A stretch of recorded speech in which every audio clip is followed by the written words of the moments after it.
Now, Vice President Professor Nana Jane Opoku-Agyemang has assured of government plans to immediately procure high-occupancy buses to increase the current fleet of buses to address the recent transport challenges. Professor Nana Jane Opoku-Agyemang gave the assurance to transport operators in a crunch meeting with the driver unions and transport and local government ministers to find a lasting solution to the recent transport crisis in Accra and other major capitals.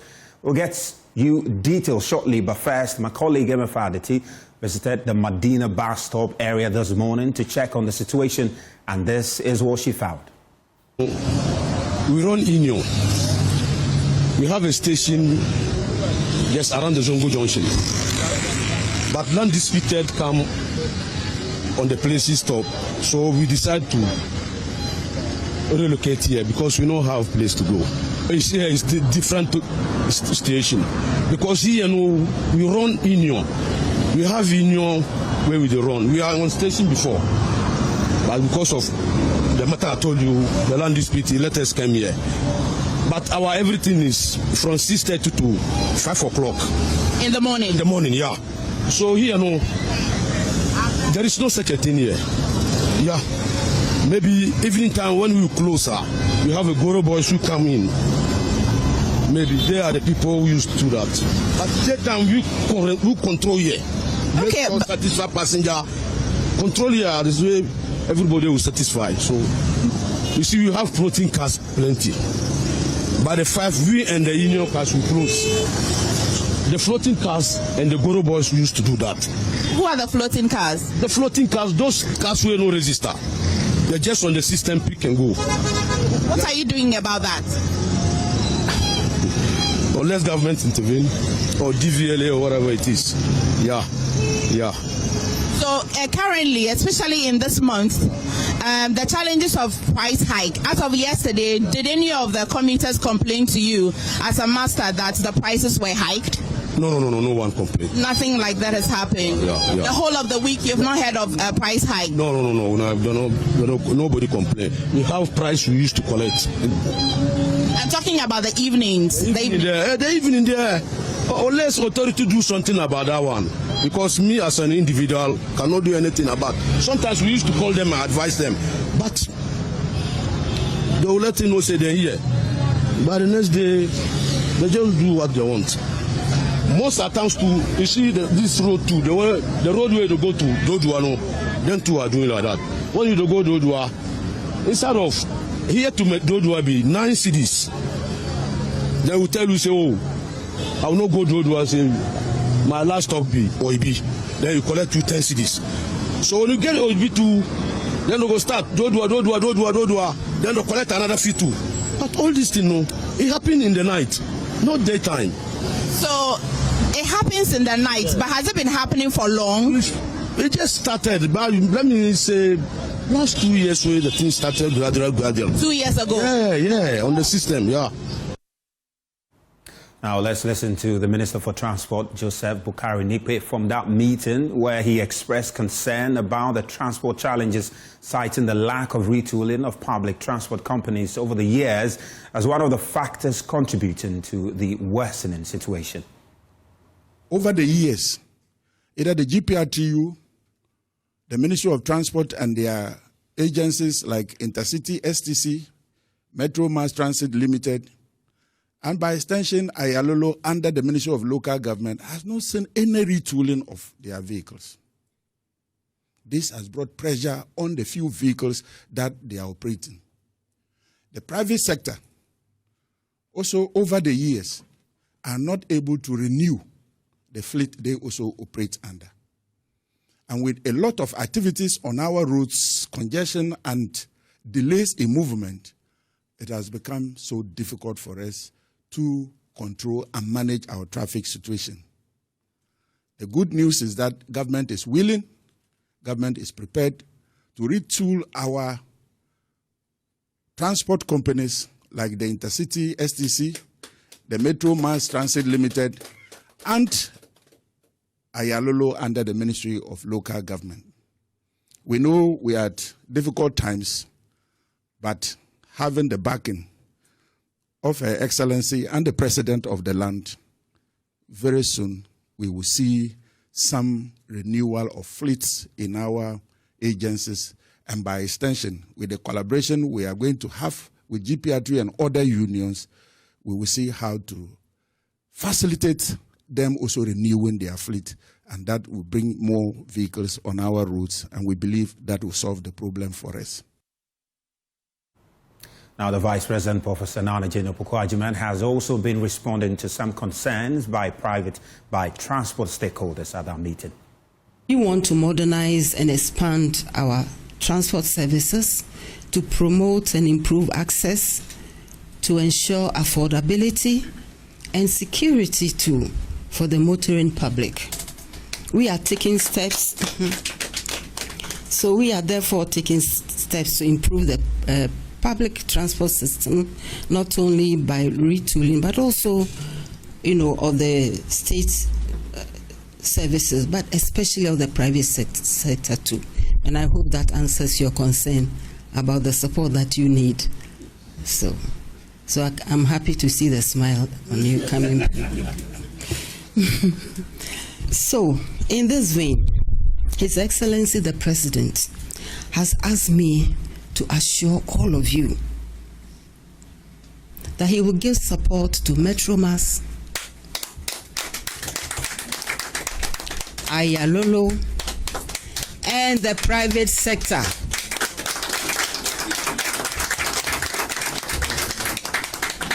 And the private sector with new high-occupancy buses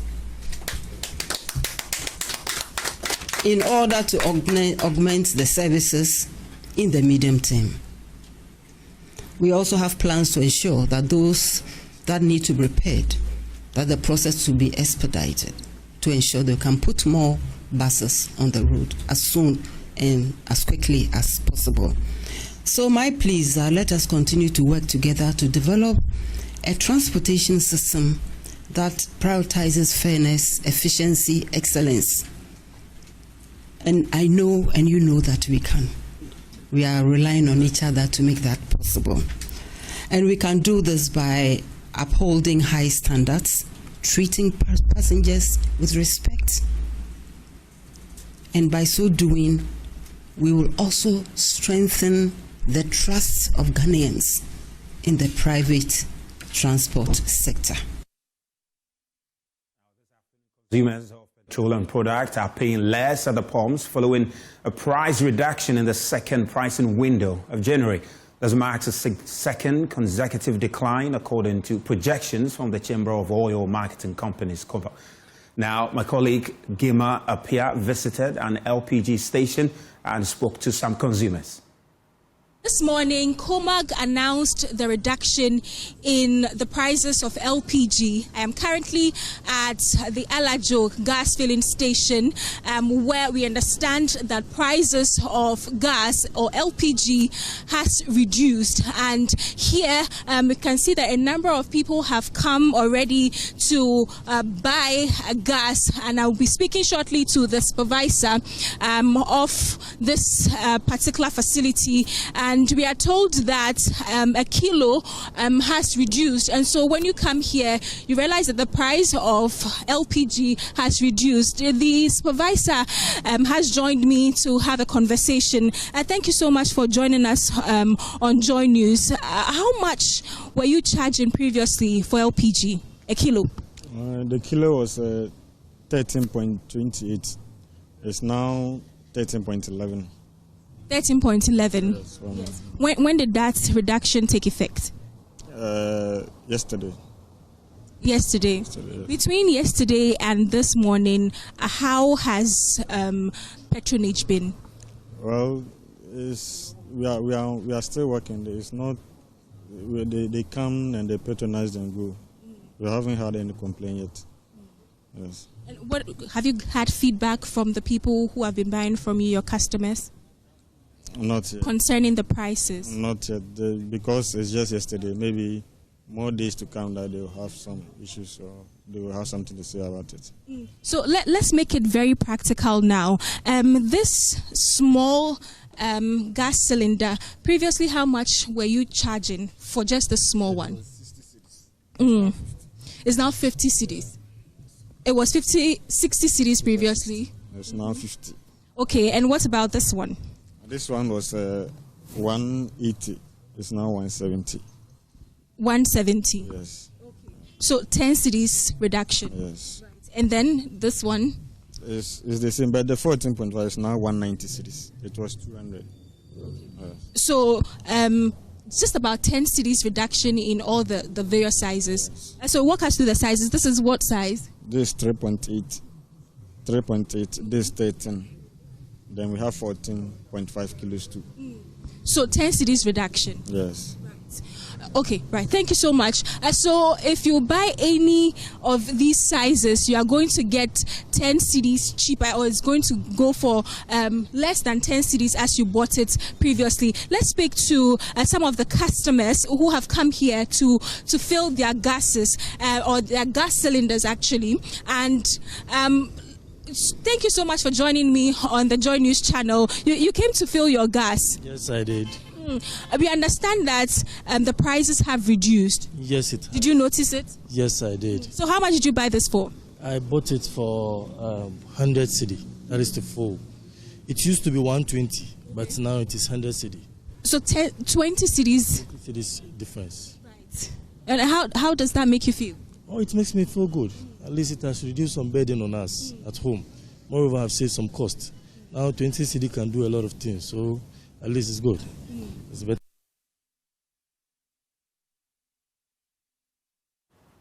Well, the CEO of the Chamber of Oil Marketing Companies, Dr. Riverson Opon, we have him now for more on this, joining us. Now, sir, thank you very much. But tell us, we have seen the two leading OMCs going below 9 cedis per litre. Tell us, how did this happen? Right. As really announced yesterday, against what this window should be like. And this window we're looking at from the 16th of January to the end, which is the 30th or 31st of January. Mm-hmm. And we've seen, regardless of the crude oil price going up due to the unrest, which is politically inclined in the OPEC region, and also the instability in Venezuela, which has reintroduced a risk premium after 5 months of lost ties in supply concern, even within the non-OPEC region as well. This situation did not affect the diesel and petrol or even LPG, as we all know, in terms of prices. And like I said, contrary to the rise in the crude oil prices, international benchmark prices for petrol declined by 1.07%. For diesel, almost 1% as well. That's 0.8%, and LPG also declined by 3.4%. At the same time, for the window which is 2 weeks that we're looking at for this forecast, we also realized that the cedi had gained weight in terms of appreciation by almost 6%. And since this also formed part of the basis of the pricing at the pumps for diesel, petrol, and LPG, that's why we are seeing petrol declining at the market. And also we see diesel also declining to about almost 2%, and also LPG by 3%. Now, if you see the top two go and start fighting, in terms of pricing, that's what we call the price war. And the competition is so high and keen. And I just want to pick your thoughts on this also, because there are those who are suggesting that the prices should be fixed at a certain level to cushion against future upward adjustment. How do you respond to this argument? No, basically we have something called a floor price, below which no oil marketing or LPG marketing company could sell. Today, if you look at what Star has brought, it's still above the floor price. So in terms of regulation, they are within the window or the range above which they can sell. But if you look at the market price, obviously it's just very low. And one of the discussions we have now, that then is the floor price really attractive for the industry? Is it workable? Obviously, the commercial terms that GOIL or even Star has with the BDCs, it's not the same commercial terms other OMCs have with the BDCs.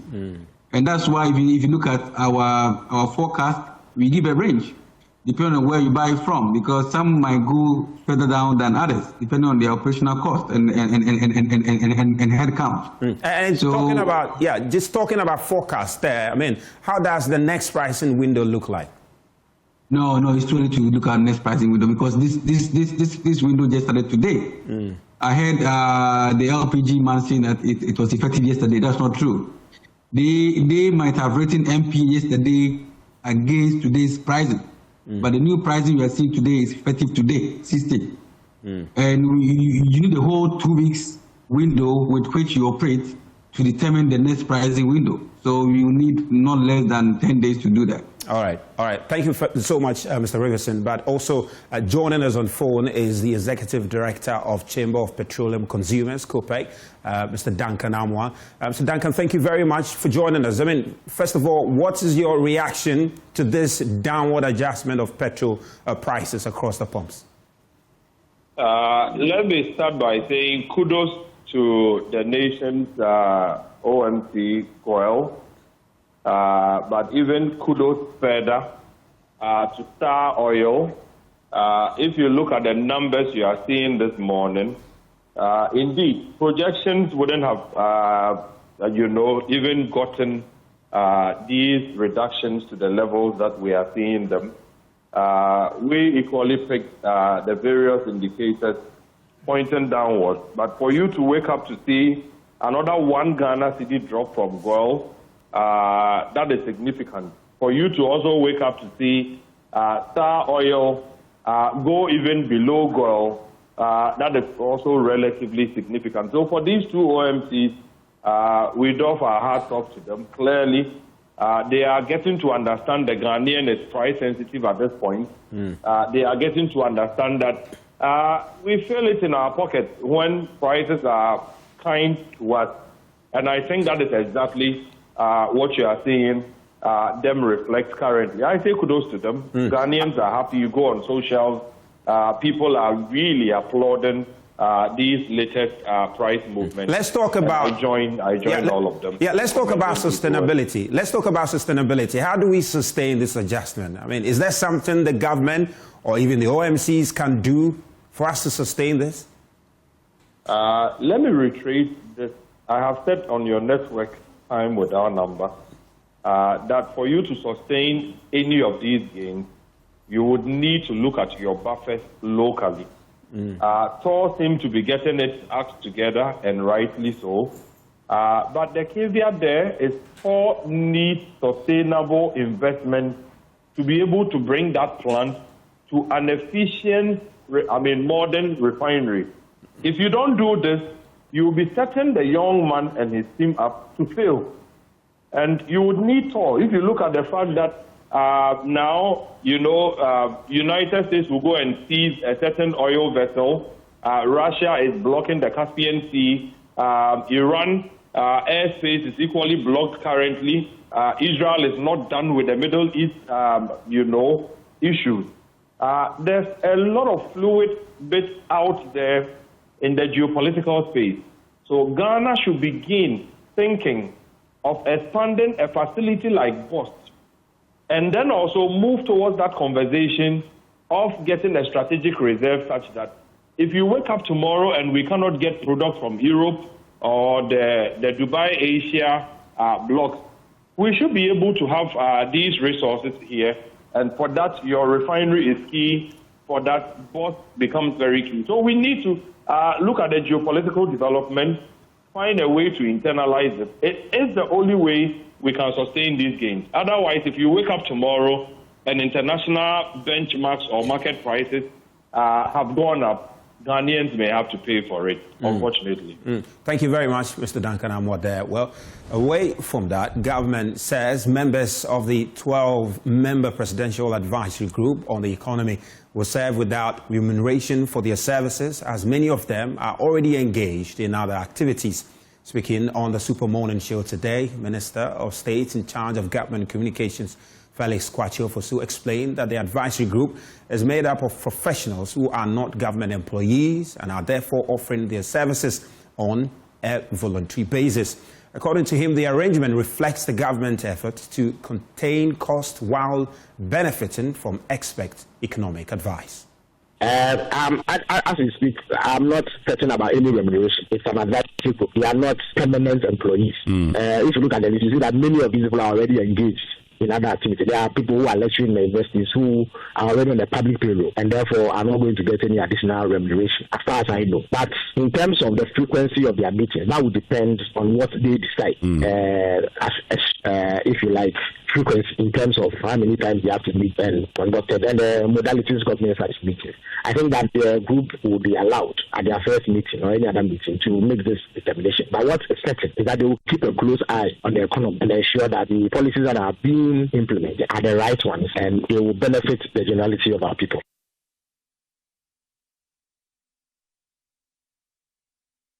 Well, meanwhile, former Deputy Finance Minister and Member of Parliament for Inshasu, Dr. Stephen Amwa, is urging the advisory committee to shift its economic reform agenda away from short-term fixes and political rhetoric and instead focus on deep structural fundamentals to improve cost of doing business. Dr. Stephen Amwa joins us on phone now. Doc, thank you very much. But tell us, are you in any way suggesting that previous economic measures have not been looking at long-term sustainability? Thank you for this opportunity. I think that is not what I meant. What I'm trying to say is that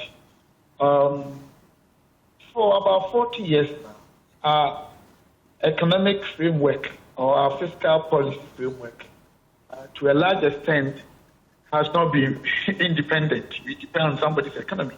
And it looks as if the sinusoidal performances of our economic framework has not helped us as a country. And it's basically because there are a lot of fundamental anomalies that we have not been able to tackle using long-term approach. That is what I meant. And I stated a few of them, i.e., if you look at the fact that on our market, governments, and I mean all government, most of the time compete with the private sector for the same ration amount of money in our system. And because of that, you realize that even treasury bills and some of the government securities give returns higher than what the private sector gives. It's not that anywhere the economy is properly established in terms of its own sovereignty. I mean, you see T-bill rate sometimes gives you returns more than comparative assets issued by the private sector. And because of that, most of the models, capital asset pricing model, APT, all those global models are not applicable in Ghana. So we need to tackle these basics too. You look at things like cost of doing business. We are running basically a double-digit interest rate economy. And it's as a result of what I stated earlier. And we need to tackle that. How do we do that? We can only do that when we limit government consistently or continually competing with the private sector and also making sure that indeed we entrench our sovereignty as a country by making sure that we depend solely on what we produce, at least about 90%. And I also made mention of the fact that we have not been able to find long-term solutions currency performance, especially.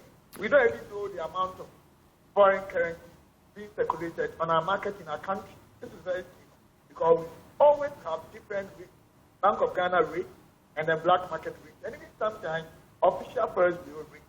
Our boundaries are not good enough, and because of that, money can enter in. Doc, we appear to be struggling to hear you. If you can just, Can you hear me now? Yeah, it's much better now. It's much better now. And I think, I think the first one was well made. But beyond all of these, as a former Deputy Finance Minister, I mean, what other advice will you offer the committee going forward?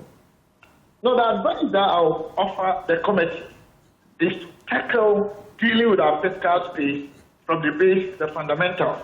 We need to redefine our focus right from the base.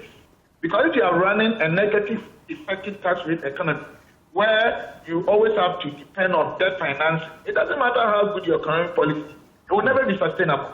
So we need to review our tax capacity framework. I mean, how we can deal with our tax capacity as a country, where we can generate enough revenue and borrow less. And we can easily do this by making sure that data on the artisans, the SMEs, because we are running basically about 95% of our market economy being SMEs. What it means is that our sector is the defensive type.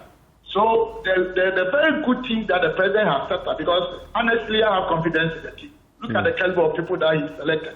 However, we don't want to do the usual work we do. Because we've been setting these committees for almost 20, 30 years now, but we don't get the needed results. And because we leave the foundation, the fundamentals untouched.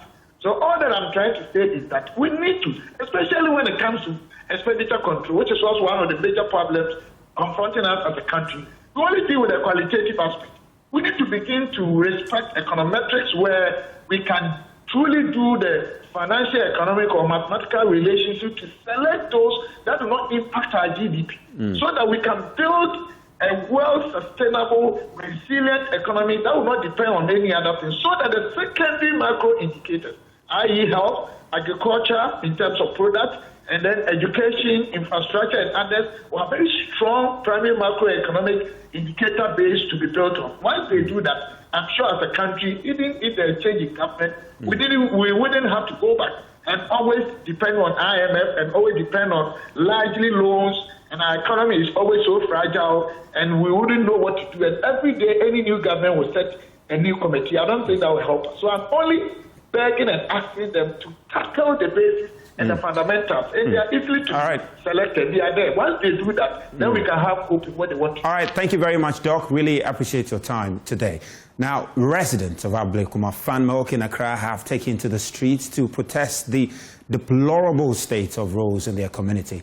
The demonstrators say years of neglect have made daily movement difficult and unsafe, especially during the raining season.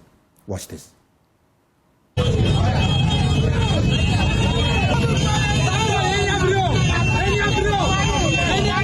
That will spoil. Our roads are bad for a long time. For a long time, about 30 years now, I'm as a farmer. The road is not good, so they should fix the road for us. But have you complained to? We complained several times to the assembly. I'm among when we went to the assembly. Up to now, they didn't do anything, so we are taking action this time. If we report this one, they didn't take action, next step, we are going to burn a tie on the road. But that would be illegal. It is illegal, but it should be like that. It should be like that. Because the government, if you don't bring yourself out, they won't see you. That road, we can't fix it ourselves. That road, we can't fix it ourselves. It's a road from Farmer Junction to, how do you call it, Opoku-Agyemang. Opoku-Agyemang. You see, it's a straight road. So if they fix that this farmer road, we won't get traffic at Ablekuma again. If you really farm, then you branch straight to Opoku-Agyemang. Have you get me? So we are begging the government. We are going to send our petition to the assembly, so they will work on it for us. Now, my colleague Stephen Mensah is on the ground and joins us via Zoom for more on this. Stephen, what have you gathered, and what can you tell us more about the situation on ground at the moment? Well, Razak, as you rightly said, the road is in a deplorable state. I've been going through some of the roads they've been protesting about, and I must say, as you indicated, it's quite deplorable. From Ablekuma, there's a road that connects up the Fanmok Road all through to Amasaman, Lovanyo, and other surrounding areas, and it's quite in a deplorable state. There's quite a number of dust over here, and some of the residents I've spoken to have indicated that most drivers resist coming to this area because the road is in a bad shape. They indicate that some of their businesses are taking ahead because anytime they purchase things and are supposed to bring them all the way to where their business centers are, they resist coming here because the road is in a bad shape. I've been speaking to some of the traders also who say that every time they have to beg and have to pay extra prices, transport prices, for drivers to come to this side. I'm currently at one of the roads that connects the Farm Milk area to Amasaman and Lovanyo. And as I indicated earlier, it's in a deplorable state. I have one of the residents and business traders here, and she has been telling me about the poor state of the road and how it's taking a hit on her business. I want to speak to her briefly. So you're welcome to join news. I wanted to talk to you about what is this affect? How is this affecting you? Oh, it affects you and power. I say the Upa goods grab us in yeah, unya drive and go farm. And I say, sister, I say, we can't be at that. Sometimes you bring your code. You know, baby, I'm gonna be able to. And you know the way they're it's Mumbai and Maya, the Mamucho, Mumbai and Maya. Zach, that was one of the people here who she does sell cold store items, frozen fish and stuff, and she's been saying that anytime she comes here, she has to be bathed or clothed in dust and dirt because of the poor state of the road. Let me just speak to one more person. Auntie, welcome to Joy News. How is this poor state of the road affecting you? But how going affected was saying? Affecting me, pa. Yeah, me by 22 good years in it. My name is miscarriage too because of road waiting. Miscarriage too. Family and back. Over Nika, this is so far. I got to family joints. I said, what's up? What do I do for own young family? Papa dropping or see on back finding again. Yeah, Papa. Then so dear, Nabobo. What a foy. Young bets not so about the see a coffee and now sitting in Iowa. Yeah, come to me, yeah, to my bill. Almost sitting in Iowa. Yeah, bre. Omo brepa. Misumi bre. In Colina, almost just to come. Befa omo side say so ma go school. Yeah, difficult pa. Yes, abano. Non share road in my yes, ni pa. Oh, Zach, that was one other lady who says that she has had 2 miscarriages due to the poor state of the road. If you can see, this is the state of the road currently. We've been speaking to the MC who says that efforts are underway to ensure that this road is constructed. He says that proposals have been made to the Roads and Highway Ministry and the Regional Minister to ensure the commencement of this road. However, the residents are not pleased with the state of the road and the work being put in to ensure that this road is constructed. They say several assurances have been given from previous governments to this current administration, but however, government has failed to ensure that this road is constructed. Earlier, we've been seeing the state of the road, as I indicated earlier, and there's huge dust, if I can say, a number of dust on this road, and the residents have indicated that the dust is hurting their children. The safety of their children is one of their major concerns due to the state of the road. Areas like in Sufa and NIC and Anteku, the situation is the same, very bad roads in all of those communities. But also, in this community, they are forced to endure the dust and drive on roads riddled with potholes. That is the reality for drivers and residents of Dawa, Kojoku, Miminda, and other nearby communities in Gomwa, Nyanyano, in the Gomwa East constituency of the Central Region. And our continuing feature series, Roads of Peril, my colleague Pearl Lofori speaks to residents and motorists in these communities and reports on the impact of the deteriorating road network on their lives.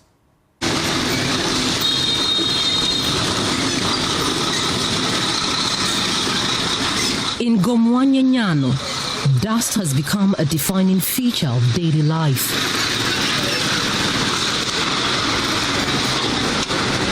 Drivers move very slowly on the road, carefully steering around deep potholes to avoid damage to their vehicles. The constant wear and tear has made repairs a daily necessity, and many say the cost eats into nearly all of their income, making it difficult to support their families or meet basic needs. Yeah, Juma 5 years in here. A quantity of crowd, the Biamisha shops are Obaku-Agyemang, Obaku normal Santi, a quantity of Seremo can champion for no money, quine my name, so I want to it. Because Kabi and Yabian Smith and Shire, ya bless Obanya's shop, dear Seremo, can champion for no money, quine my. From Kef linked to Millennium Junction. from Kef link to Gomafete, from Kef link to baby called Dawa. Oh, now people are living that. Construction board no crowd. Oh, Bessin, you here. I cry no medium license now somewhere 87. My drive out now. On a medal share, maybe up to now. I'm still driving. And it's a matter of part 1 city. At least or you meet the 1 week. But because of the nature of road, move to part 1 city. Or you just 1 day. This busy stretch, which connects Kaswa to Nyenyano and other nearby communities like Dawa, Kojoku, and Memenda, is riddled with potholes and eroded patches, forcing vehicles to slow down and drive with extreme caution.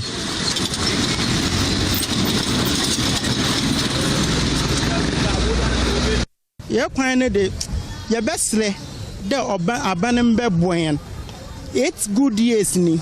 Ana honorable Desmond okede obeboyen na kwan wa ye kwan amen na onwi ni wie no ye frɛ na o se onon ye kwan nti ye besre aban amfutru na hayen edidifo won to men ye hwe actually that's ne high pa because of amfutru no edo no pass na ye ba yentohwe because of obi ba kra no beta do say ho amfutru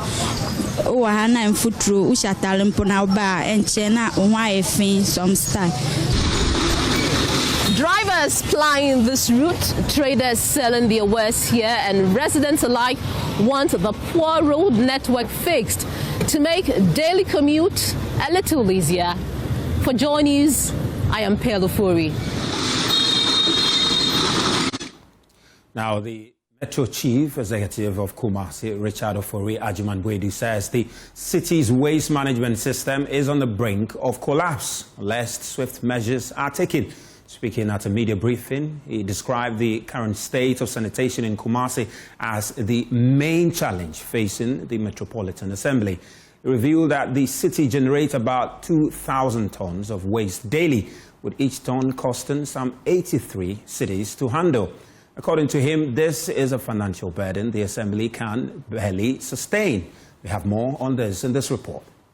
Richard Opoku-Agyemang noted that the Kumasi Metropolitan Assembly bears the load of other local assemblies in Greater Kumasi with any financial contribution in managing the waste. Kumasi is the only city in Ghana with an engineered landfill, a technical advantage that has become a financial strain.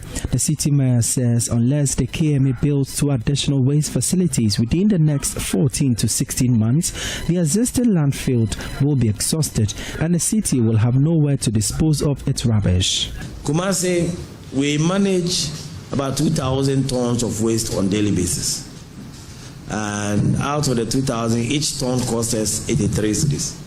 So the financial responsibility to manage the waste that is made is enormous. Unfortunately, we carry the burden of about 7 assemblies. All of them bring their waste products to the final disposal site for us to manage. Unfortunately, they don't contribute to the finances of the management of the final disposal site. It is instructive to also note that out of the whole country, Kumasi is the only place where we have an engineered landfill site. So when it comes to the technical management of waste management, you cannot joke with any of the elements. So it gives us a lot of financial headache in doing. As we speak, within the next 14 to 16 months, if we are unable to construct 2 new cells, the place will be full and we will not have anywhere to keep our waste. He noted that a fund of €6 million is required for the construction of those sites and that the Assembly is actively seeking funds to have a new site ready before the current one reaches capacity, thereby preventing a crisis. He noted that the Assembly is already in talks with potential donors and development partners to raise the required funds. So there's a lot of work that we have to do to be able to get central government to appreciate the enormity of the task ahead when it comes to the waste management of the Greater Kumasi enclave. But we're working, and we are knocking doors, we are pushing.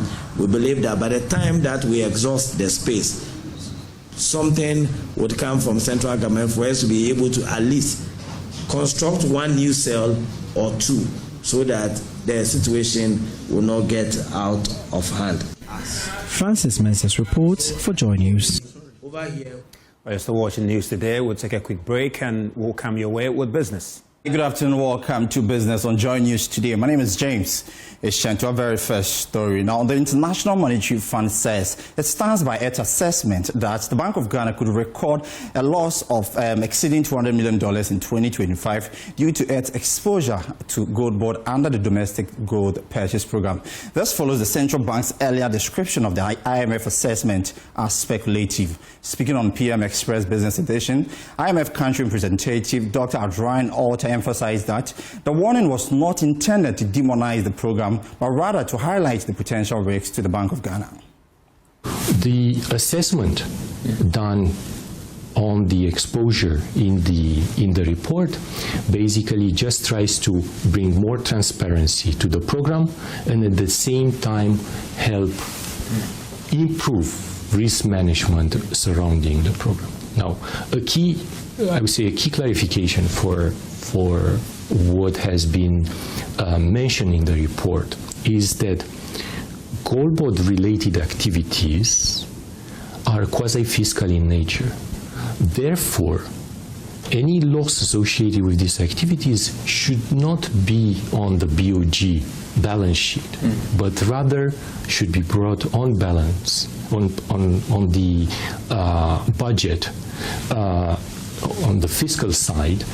And let me explain why. Because any losses or any issues related to the program will eventually lead to a weaker BOG balance sheet that could risk the implementation of their core mandate, which is the price stability. So. Now, the Ghana Integrated Iron and Steel Development Corporation, GISDEC, says it will soon roll out a policy to formalize and regulate the scrap dealing business in Ghana. Speaking after working visit to B5 Plus company in Tema, the Chief Executive Officer of GISDEC, William Okofo-Dati, said this is part of effort to sanitize the sector and support the growth of the local iron and steel industry. The policy, according to the Ghana Integrated Iron and Steel Development Corporation, GISDEC, is expected to bring structure to the largely informal scrap trade, improve traceability of scrap materials, and curb activities that pose risks to critical national infrastructure.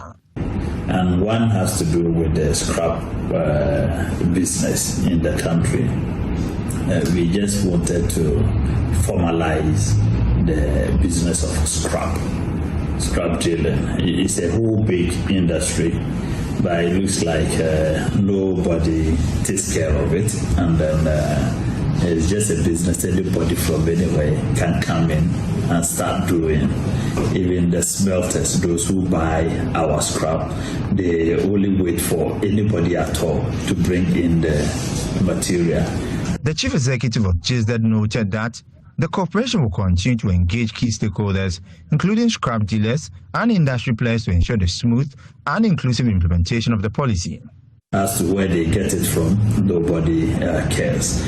And then sometimes we realize there were a bit of nuisance with the business. For example, people go around removing these drain covers. People are taking scrap materials from people's compound without their notice, and a whole lot of valuables were getting mixed in this scrap business. So there were this cry out there that who is taking care of this sector. So as a corporation responsible for iron and steel industry, we set out to see how we can formalize this whole business. So we develop a policy, and then with the help of our minister, now we have a ministerial assent, or if you call it a fiat, to implement a policy to regulate and also to formalize the whole of the scrap industry. JSDEC believes the initiative will play a critical role in positioning the scrap business as a strategic component of Ghana's industrialization drive. And that's all for business on Joining News today with me, James Tishen. Over to you, Musbao. Yeah, James, thank you very much for that business. Now, earlier today, the Multimedia Group held its annual Thanksgiving service in Accra and Kumasi. Here is a wrap of what happened in Accra.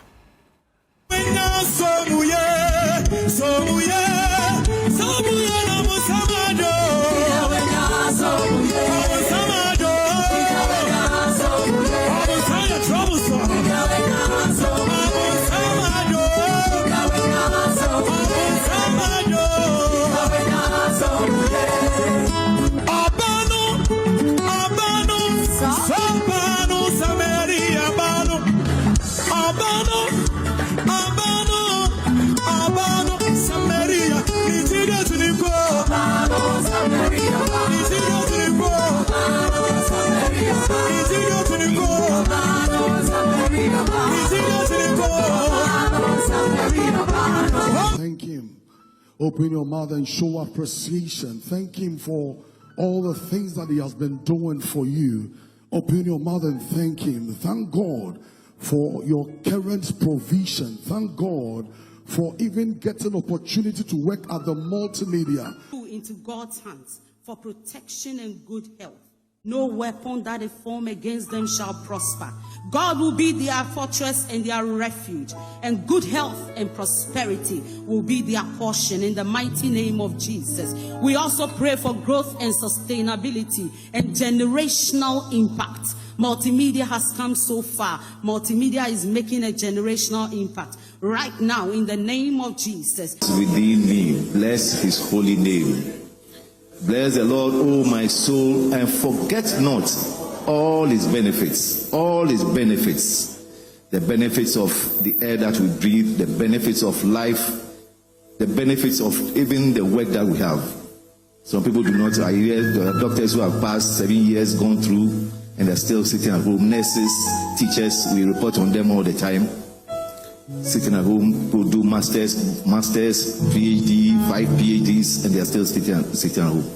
And God has blessed us to have jobs. So let's not forget his benefits. The benefits of family, the benefits of good health.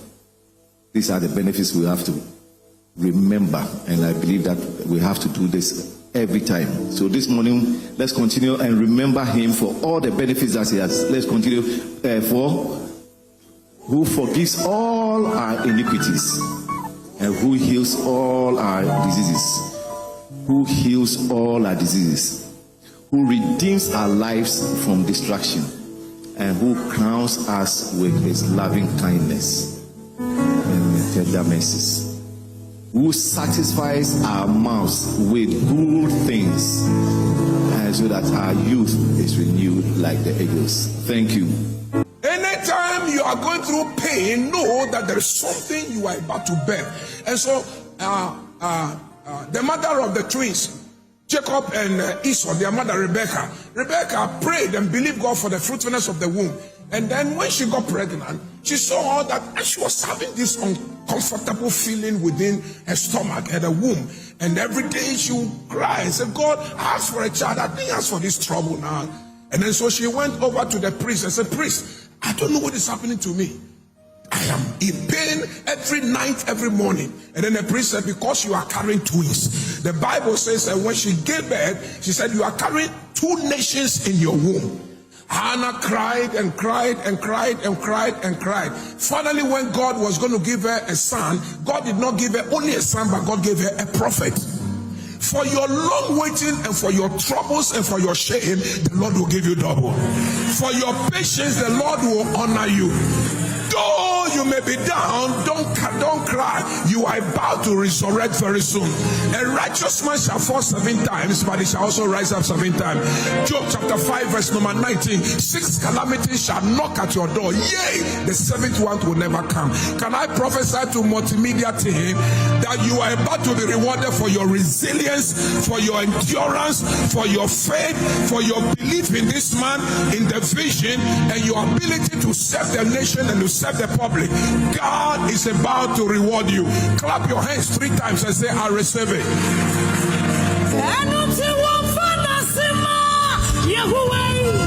Come on, lift it, somebody.